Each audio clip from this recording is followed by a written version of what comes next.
dia. Bom dia. Graça e paz, amém? Como é bom estarmos aqui mais uma vez, né? Rendendo graças ao Senhor, amém? Gostaria de começar esse momento de louvor lendo a palavra de Deus, que é a verdade, amém? Gostaria de convidar vocês a ficarem de pé. Salmos 92. Como é bom render graças ao Senhor e cantar louvores ao teu nome. Eu vou esperar um pouco. Amém.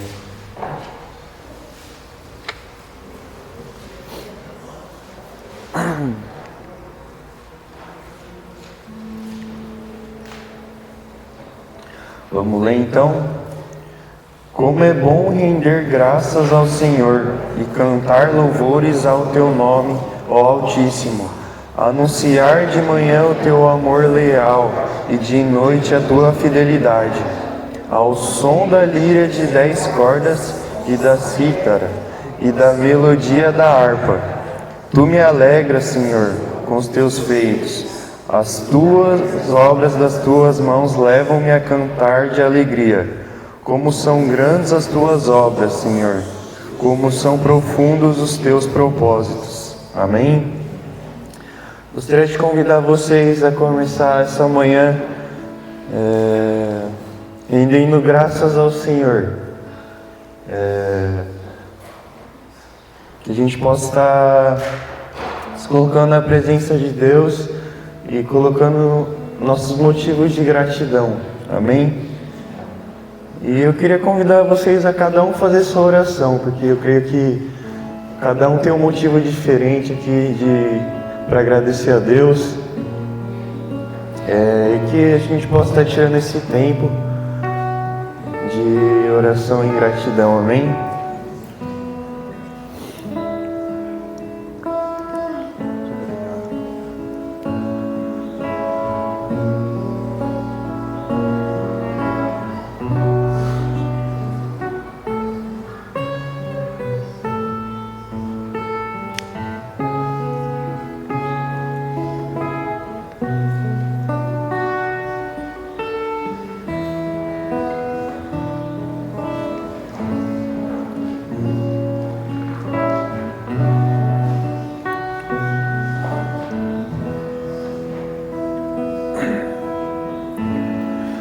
Sim, Jesus, muito obrigado, Pai, por mais esse dia. Muito obrigado que hoje a gente pôde acordar, que a gente pode estar aqui para Te louvar, para Te adorar, Deus.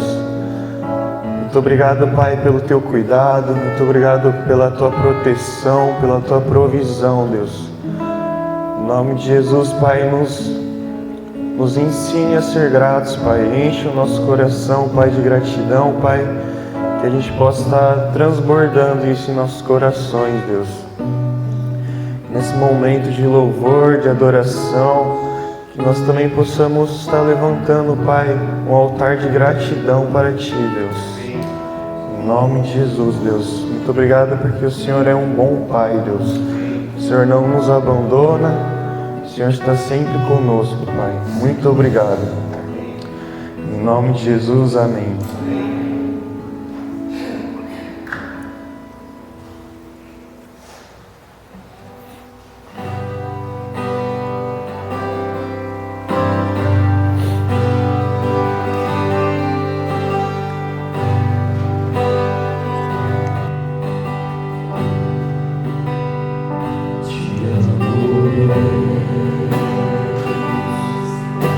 Tua graça nunca falha.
Amém? Que nesse mesmo espírito a gente possa continuar declarando que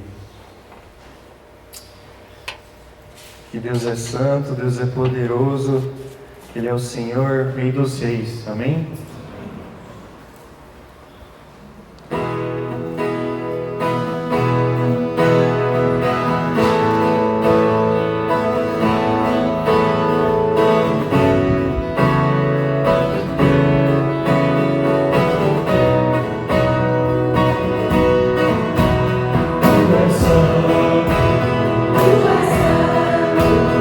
Poderoso,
E um dos pontos que nós meditamos, né, nesse encontro de integração foi com respeito a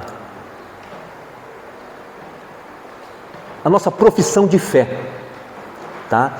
E na profissão de fé, ele fala assim que nós cremos na inspiração divina, veracidade e autoridade das Sagradas Escrituras, em sua totalidade, consistente em quantos livros?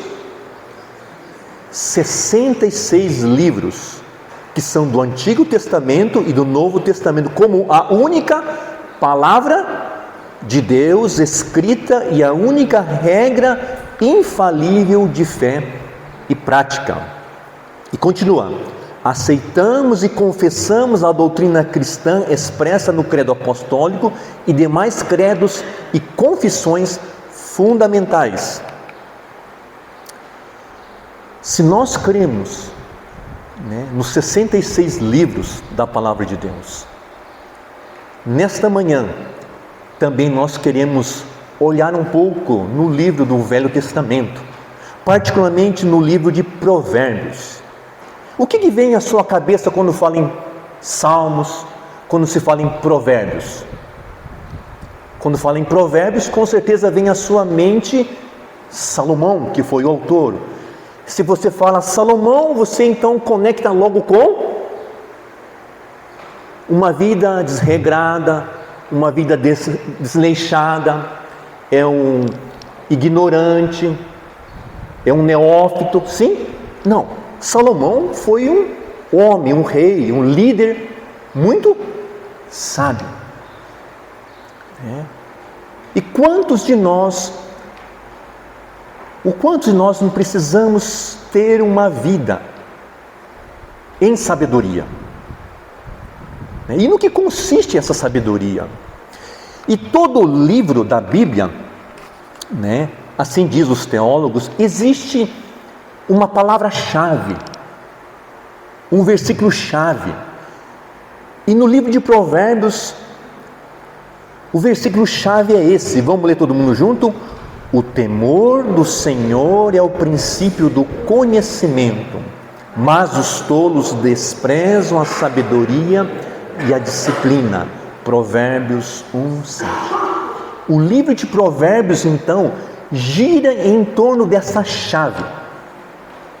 E outra dica: se você, nem vou perguntar se você tem seguido algum método de leitura diária, amém? Nem vou fazer aquela pergunta: quem tem lido a palavra de Deus todos os dias? Tudo bem? Não vou fazer essa pergunta constrangedora, amém? Ou vamos fazer? Não, claro que não, né? Mas se não, eu quero desafiar: que tal você começar no livro de Provérbios? Provérbios tem quantos capítulos mesmo? 56, é isso? 31 capítulos, então você pode, né, ler uma por dia, e vai indo, e você vai se encharcar dessa sabedoria de Deus. E os autores falam que o livro de Provérbios, né, tem muitas questões do nosso dia a dia, então o texto é muito rico em questões práticas, tá? Questões práticas. Eu queria então conversar no livro de Provérbios, no capítulo 2, né, dos versículos 1 a 22. Então, se você trouxe a sua Bíblia, vamos abrir em Provérbios.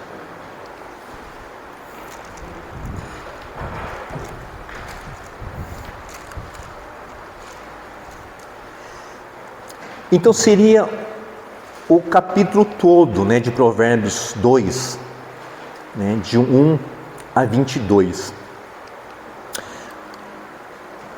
Mas eu gostaria de ler com vocês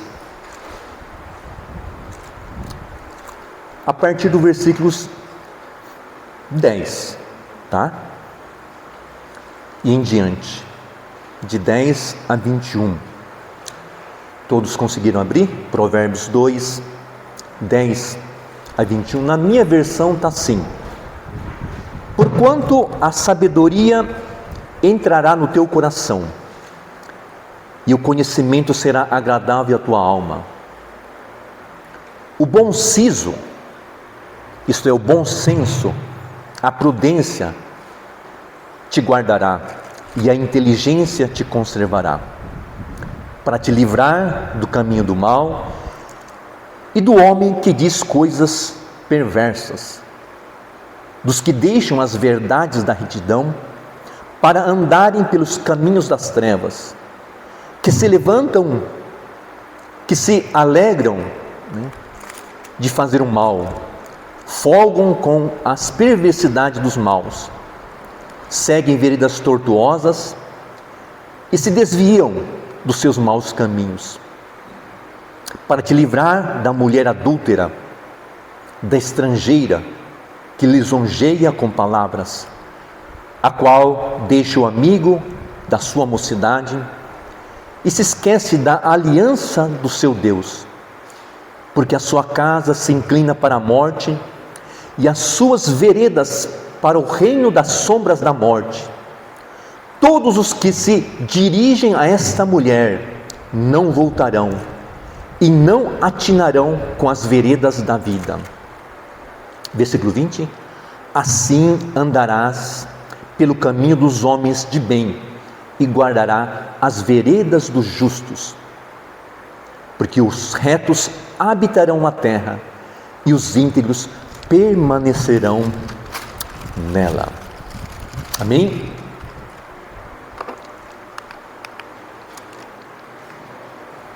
Eu gostei do versículo 20, Numa outra versão, ele nos diz, siga os passos dos bons. Siga os passos dos bons. E falando, um pouco nessa questão da língua portuguesa, porém, pelo menos aqui nessa minha versão está: assim andarás, assim anda os bons. Numa outra versão também tem como essa conjunção, portanto. Então, diante disso, que perguntar para os universitários aqui presentes, o que é uma conjunção? É aquilo que faz uma ponte, uma ligação dentro de um texto, de uma oração. Então, portanto, se eu quero seguir os passos dos bons, então essa conjunção era uma conjunção o quê? Universitários. É uma portanto, assim, contudo, é uma conjunção de conclusão. Certo? Cauro, você que é dessa área. Portanto, está concluindo, está fechando a ideia. Para isso, então, a gente precisa olhar aquilo que o autor quis dizer antes do findar desse texto. Portanto, assim.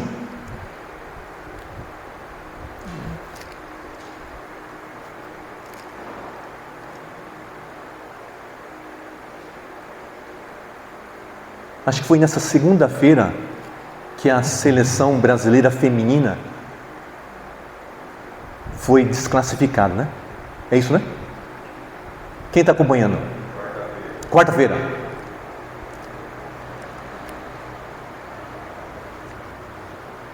E parece que as japonesas estão no páreo ainda,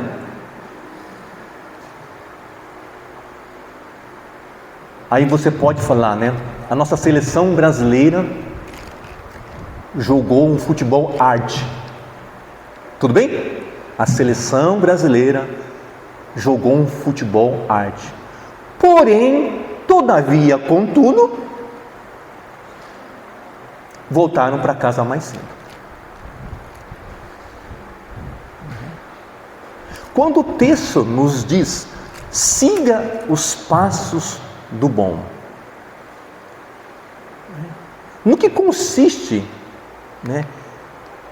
Ou quais são as evidências desses bons? Quando você vê então nos versículos 2 a 4, né, o autor, né, de uma maneira assim incisiva, ele nos diz: você precisa ouvir e concentrar para ter sabedoria. Não basta ouvir, mas é preciso concentrar. Eu creio que todos vocês estão aqui ouvindo, sim ou não? Talvez eu possa estar enganado, mas alguns de vocês estão ouvindo, mas não estão concentrados. Estão pensando na feijoada que você vai comer na sogra. Posso ouvir um amém? Claro! Vocês estão me ouvindo, mas alguns de vocês estão pensando: segundo semestre. E aquele boleto lá, hein? É minha esposa que vai pagar ou sou eu? Quando se fala em buscar a sabedoria, o salmista nos fala que é preciso haver uma intensidade. Não basta dizer estou ouvindo, mas é preciso nos concentrar. Por quê? Porque o meu coração, o seu coração, o mundo que você vive é de muitos ruídos, barulhos da alma. Tudo bem? Aí você vem aquela questão: nossa, pastor, este homem, essa mulher tem ouvido o evangelho há 30 anos, mas olha a situação desse homem, dessa mulher. Não basta ouvir, é preciso ter essa questão da concentração. E ainda mais o autor fala assim: é preciso clamar. E não somente clamar, mas pedir por essa sabedoria.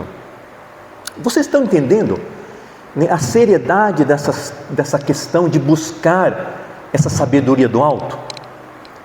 Isso me fez a pensar numa situação de um homem chamado Bartimeu, quando ouviu, né, de que Jesus estaria passando por aquela cidade.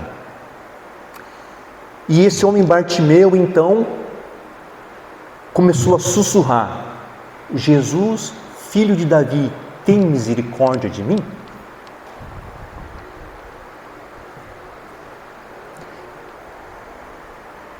Esse homem Bartimeu, ao ouvir Jesus, que estaria passando na rua Joaquim Nabuco, ele começou a clamar. E quando eu falo clamar, tá, tem uma certa intensidade. Jesus, filho de Davi, tem misericórdia de mim. É um clamor? Sim.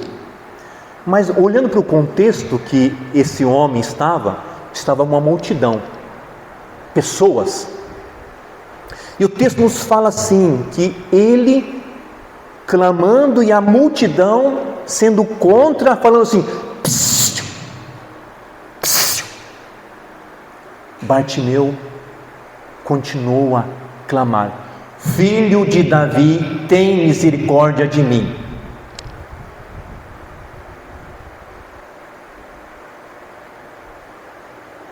É um clamor de intensidade, mas um clamor da alma. Amém? Um clamor da alma, de pedir.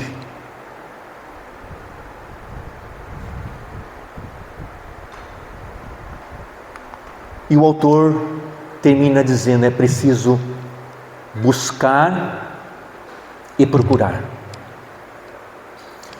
E o autor nos fala como se fosse procurando um tesouro, algo precioso. Será que você tem buscado essa sabedoria como algo precioso e procurado na sua vida? Quando eu estava preparando a mensagem aqui, eu falei uma coisa que veio ao meu coração, talvez não encaixe, mas assim, como essa geração conectada, quando chega no ambiente, qual é a primeira coisa que ele procura, né? O que ele procura? Pastor, aqui tem Wi-Fi? Pastor, onde tem tomada aqui? A primeira coisa que essa geração chega no ambiente é tomada, é sinal de 5G, 7G. Interessante, né? E uma geração que não consegue mais viver sem tomada e sem Wi-Fi.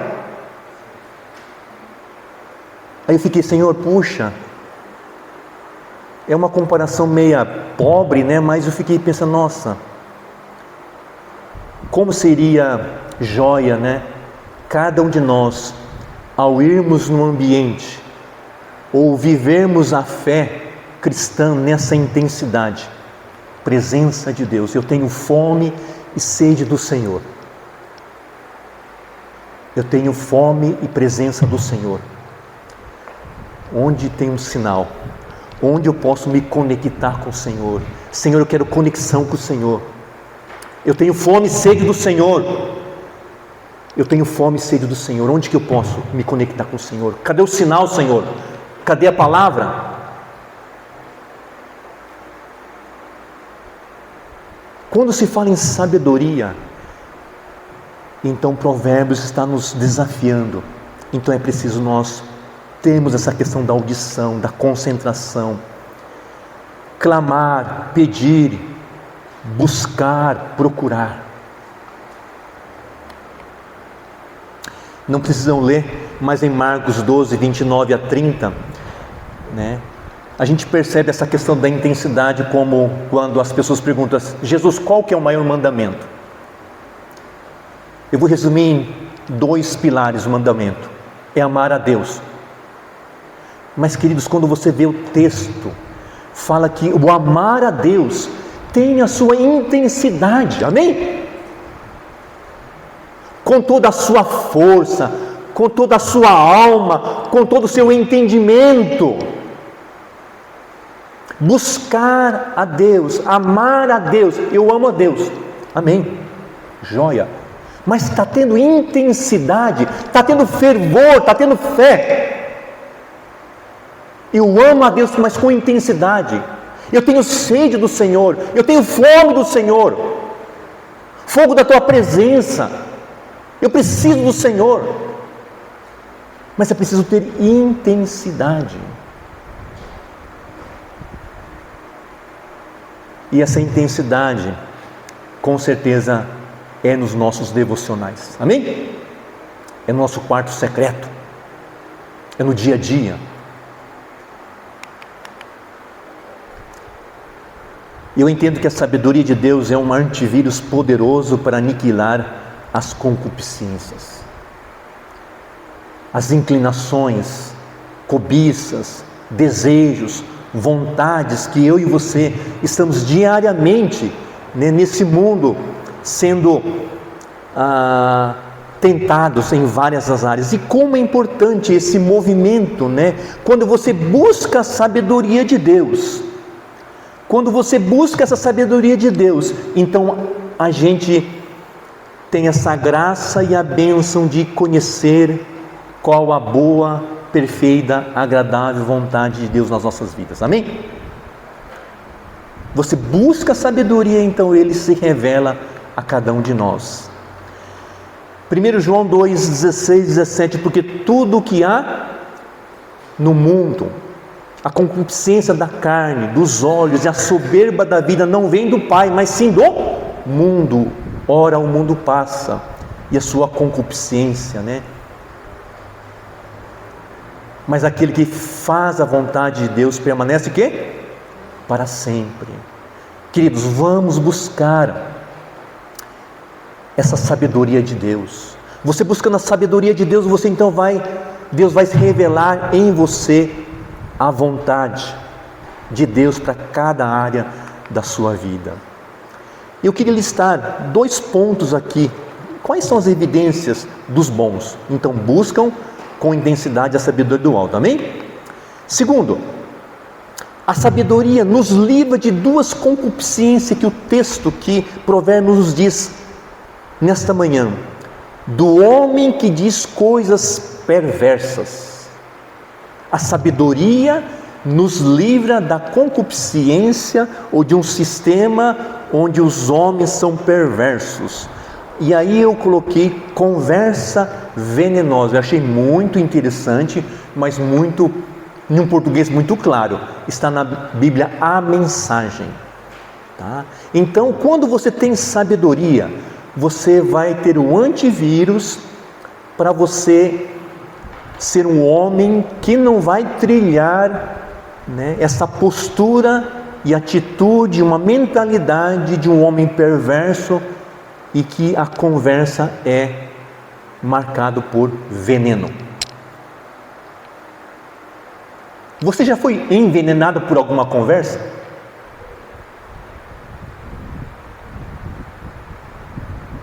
Se não,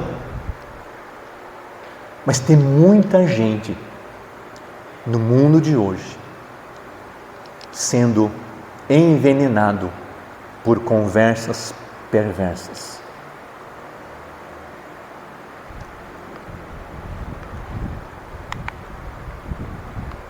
Provérbios 8:13, né?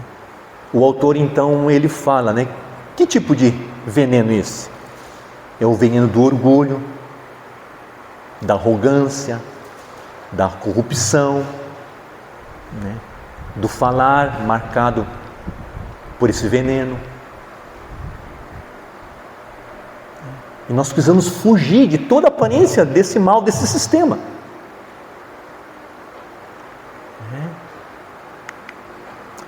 E por fim, da mulher imoral, das palavras sedutora, da promíscua. Acho que a palavra sedutora, acho que é tranquilo, né? Aquilo que nos seduz, aquilo que nos atrai, aquilo que num simples toque, talvez, no mundo atual de hoje, do abençoado e ao mesmo tempo maldito, que é o smartphone, que no simples toque ingênuo de uma propaganda de um carro, por exemplo, você vai sendo atraído, né, por programas e de repente você está cativo, né, preso, enjaulado, acorrentado por esse sistema marcado pela imoralidade.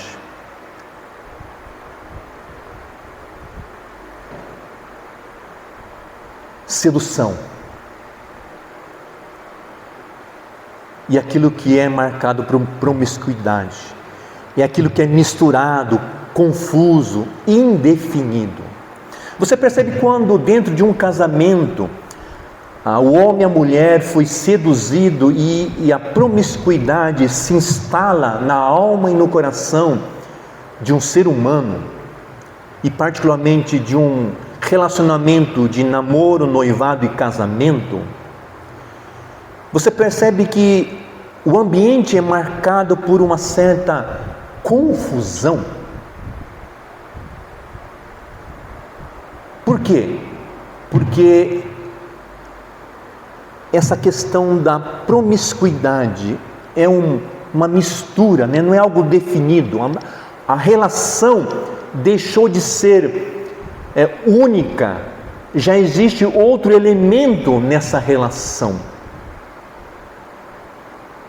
Então fica confuso, fica indefinido.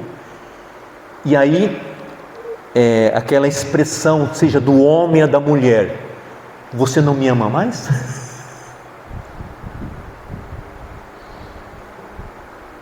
Você não me ama mais?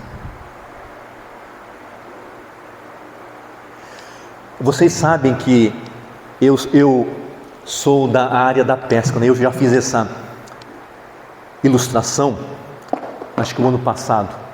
Pessoal, essa caixinha aqui é uma caixinha assim que eu guardo com muito carinho, porque é o meu material de pesca. Se os meninos abrirem aqui sem, né, a permissão, ou a minha esposa vai fazer uma limpeza, de repente joga isso aqui, meu Deus do céu. Mas queridos, aqui está guardado, né, as minhas iscas artificiais. Quem é pescador sabe, né? Quem é pescador aqui na igreja, hein? Gostaria de saber. Eu vou criar um clube, né? Opa, 2 pescadores aqui, importante, né? Opa, aí sim tem um jovem pescador também. Então, para vocês, né, isso é chovendo molhado, mas para você que não entende de pesca, falando em tentação, eu imagino que a tentação vem através disso aqui em relação ao peixe.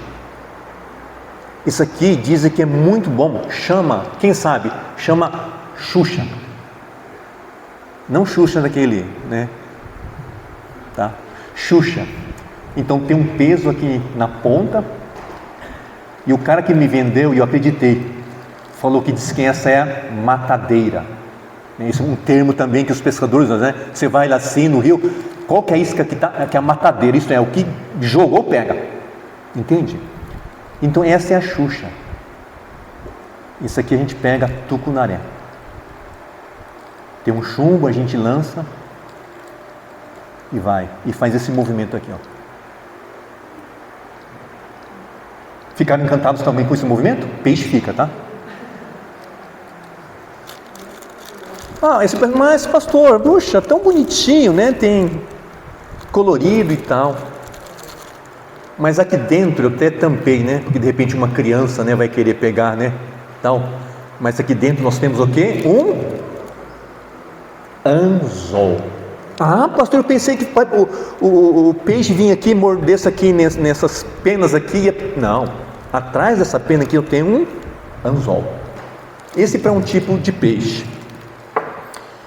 E aí nós temos outro tipo de isca. O que nos encanta aqui, em primeiro lugar, em relação a isso aqui, talvez a intensidade da cor, sim ou não? Ela já é uma a barbela aqui, ela é pequena, não significa que essa isca ela vai pela superfície. Tudo bem? Essa é uma matadeira. Quando eu fui última vez no Mato Grosso, no Miranda, eu peguei um dourado.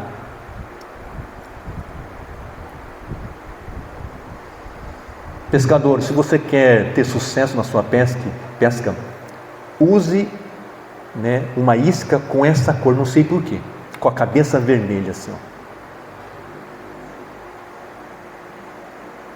E ela tem a barbela um pouquinho mais ressaltada aqui. Significa o quê? Ela é de isca de meia água. Então, superfície, meia água, de fundo. E por fim, o último investimento que eu fiz foi esse aqui. Ah, essa é bonita demais, sim ou não? Linda. Tem gosto para tudo, amém? Tem gosto para tudo, mas essa aqui também diz que é matadeira. Isso atrai os peixes predadores.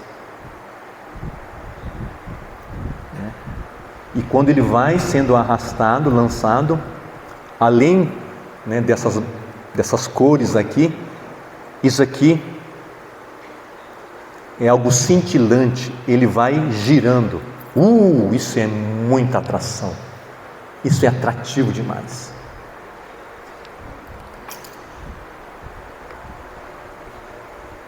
Vamos abrir em Tiago. Em Tiago.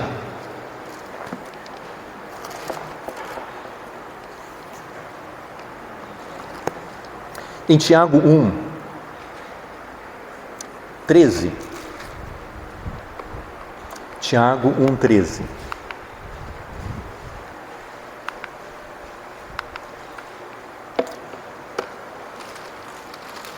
Tiago 1,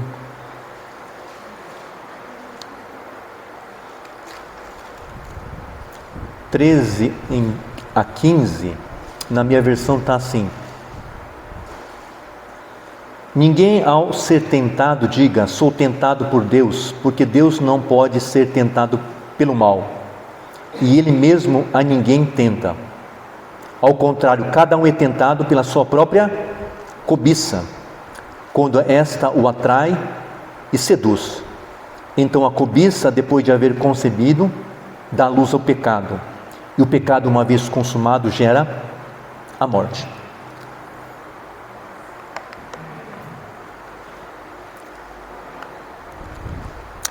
Amados, quando nós temos essa sabedoria do alto, quando o inimigo, ele sabendo na nossa fragilidade, ele vai lançar esse peixinho, essa tentação sobre as nossas vidas. E ninguém cai no pecado de um dia para o outro. Uma das maneiras e técnicas na pescaria é você ser insistente. Se o piloteiro falou, Gessé, lance naquela região daquela moita ali, lá tem peixe. Então você faz assim, lança, pum, e recolhe e fala, não tem nada. Não, lance quantas vezes for necessário, porque talvez na 16ª vez o peixe vai vir. A tentação é isto, é a insistência. Vocês lembram do José do Egito? Esse líder, José do Egito, ele foi tentado. E o texto não fala o nome, né? Eu falo que era Potifera, né? Potifera. A palavra de Deus nos fala que a Potifera tentou José por algumas vezes. Sim? Não. Ele insistiu, foi tentando. Então a tentação é algo que é constante na minha vida, na sua vida, amém? Tentação não é pecado.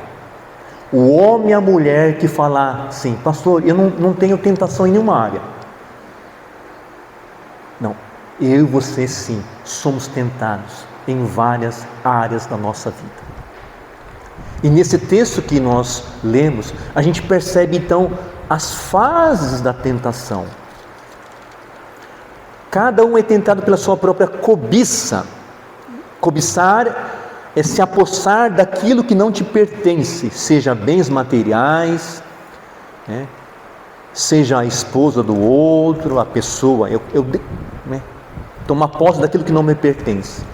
Então eu cobiço, e esta o atrai e seduz. Então a cobiça, depois de haver concebido, então dá à luz o pecado.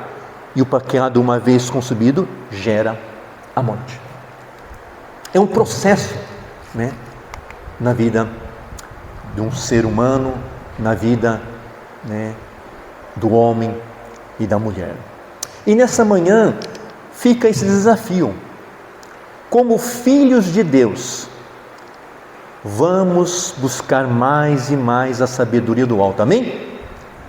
Com intensidade, para assim sermos vencedores nas áreas da perversidade e da sedução.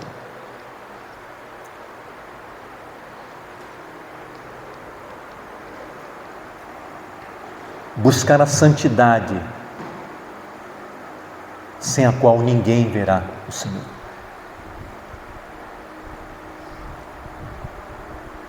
Eu não sei qual área da sua vida que o Espírito Santo de Deus está falando, que talvez acendeu aquela luz amarela, né? Acho que eu falei uma vez com a igreja, mas novamente eu achei muito significativo essa frase, essa ideia. É mais prudente, é mais saudável você confessar a tentação do que confessar o pecado. Vou repetir. É mais saudável, é mais prudente você confessar o seu pecado, não, a tentação, do que o seu pecado.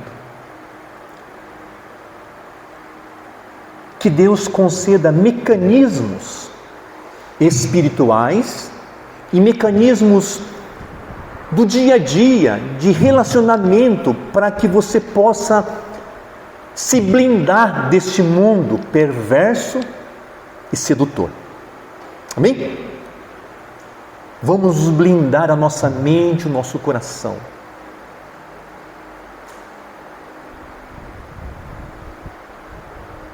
De relacionamentos tóxicos, de relacionamentos que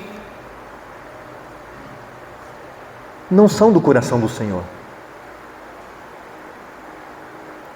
E nos policiarmos desse mundo que jaz no maligno, onde essa questão da sedução tem sido uma ferramenta desde o Éden até os dias de hoje. Sedução essa que tem destruído a figura do homem, da mulher e do matrimônio, por causa da imoralidade. E queridos, de uma maneira prática, com muito temor e tremor, nós precisamos levar muito a sério essas duas áreas. Mas principalmente nessa área,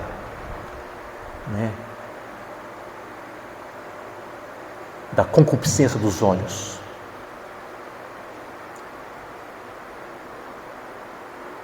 É porque do olhar é a porta, a janela da nossa alma. Amém? Para as mulheres aqui,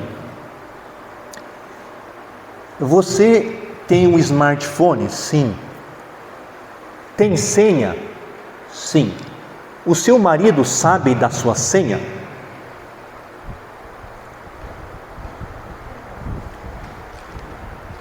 É igual. Ótimo. Homens, você tem smartphone? Você tem celular? Homem.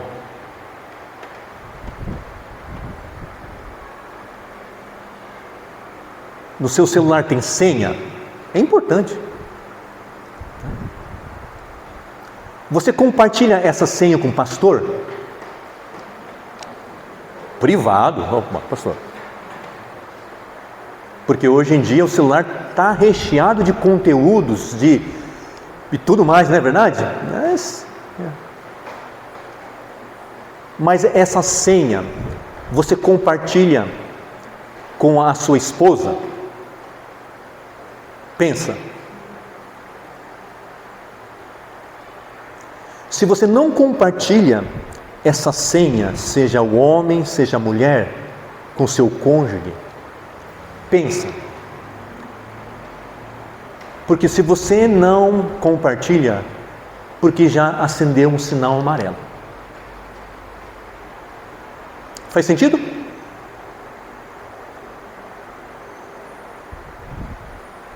É um princípio libertador.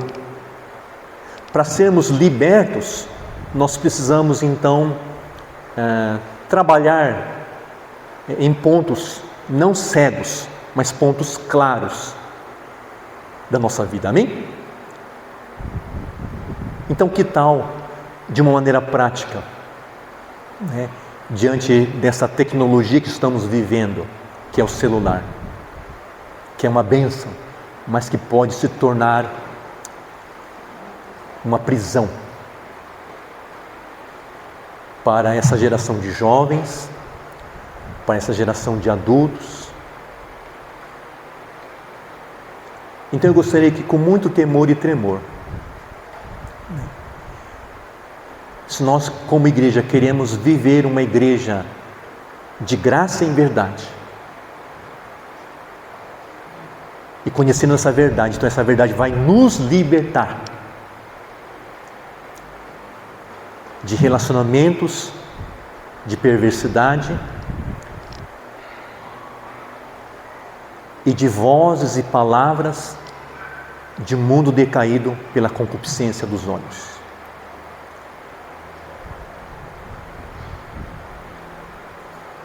Vamos ficar todo mundo de pé?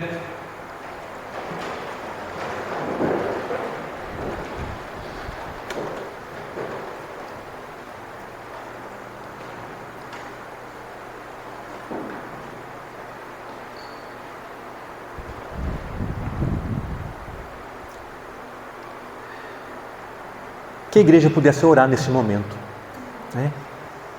Faça a sua oração e que você possa sair daqui com algumas escolhas, Escolhas essas em que o Paracletos, amém? O Espírito Santo de Deus, Ele vai te dar a força, a coragem, a intrepidez, a ousadia, o poder necessário, né, para você lidar nessas duas instâncias, do homem perverso e de nos livrarmos de palavras de sedução, né, desse mundo de hoje. Amém? Faça a sua oração. Tenha esse tempo.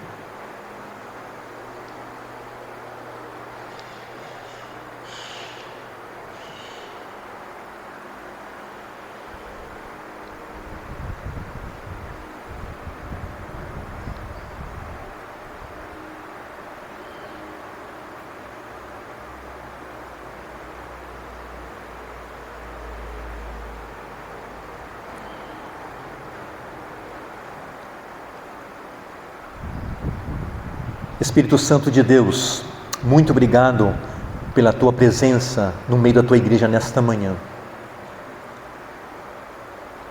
Nós cremos num Deus de graça e verdade.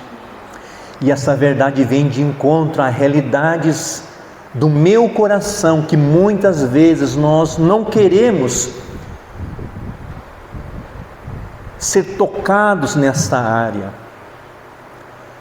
Mas o Senhor nos conduz nesta manhã através desse livro de Provérbios, de que o Senhor deseja levantar uma geração de homens que buscam essa sabedoria do alto, sabedoria essa do alto que vão nos proteger desse mundo marcado por concupiscências. Oh Deus, de palavras, de vozes, Senhor, ó Pai, que levam pessoas e famílias a uma pobreza de emoção, uma pobreza de espírito e até uma pobreza financeira, porque deram vozes e ouvidos para a concupiscência da carne, a concupiscência, a soberba da vida, Senhor, ó Pai. Tenha misericórdia, a começar da minha vida, da vida da Tua igreja nesta manhã. Eu creio também e oro para que cada um de nós saiamos daqui, oh Deus, revigorados, fortalecidos, Senhor, ó Pai, porque o nosso Deus é um Deus que trata as nossas feridas, é um Deus que deseja tratar o nosso pecado. Santifica-me, Senhor, ó Pai, santifica a Tua igreja, Senhor, ó Pai. É que nós oramos gratos para a honra e glória do nosso Senhor e Salvador Jesus Cristo. Amém.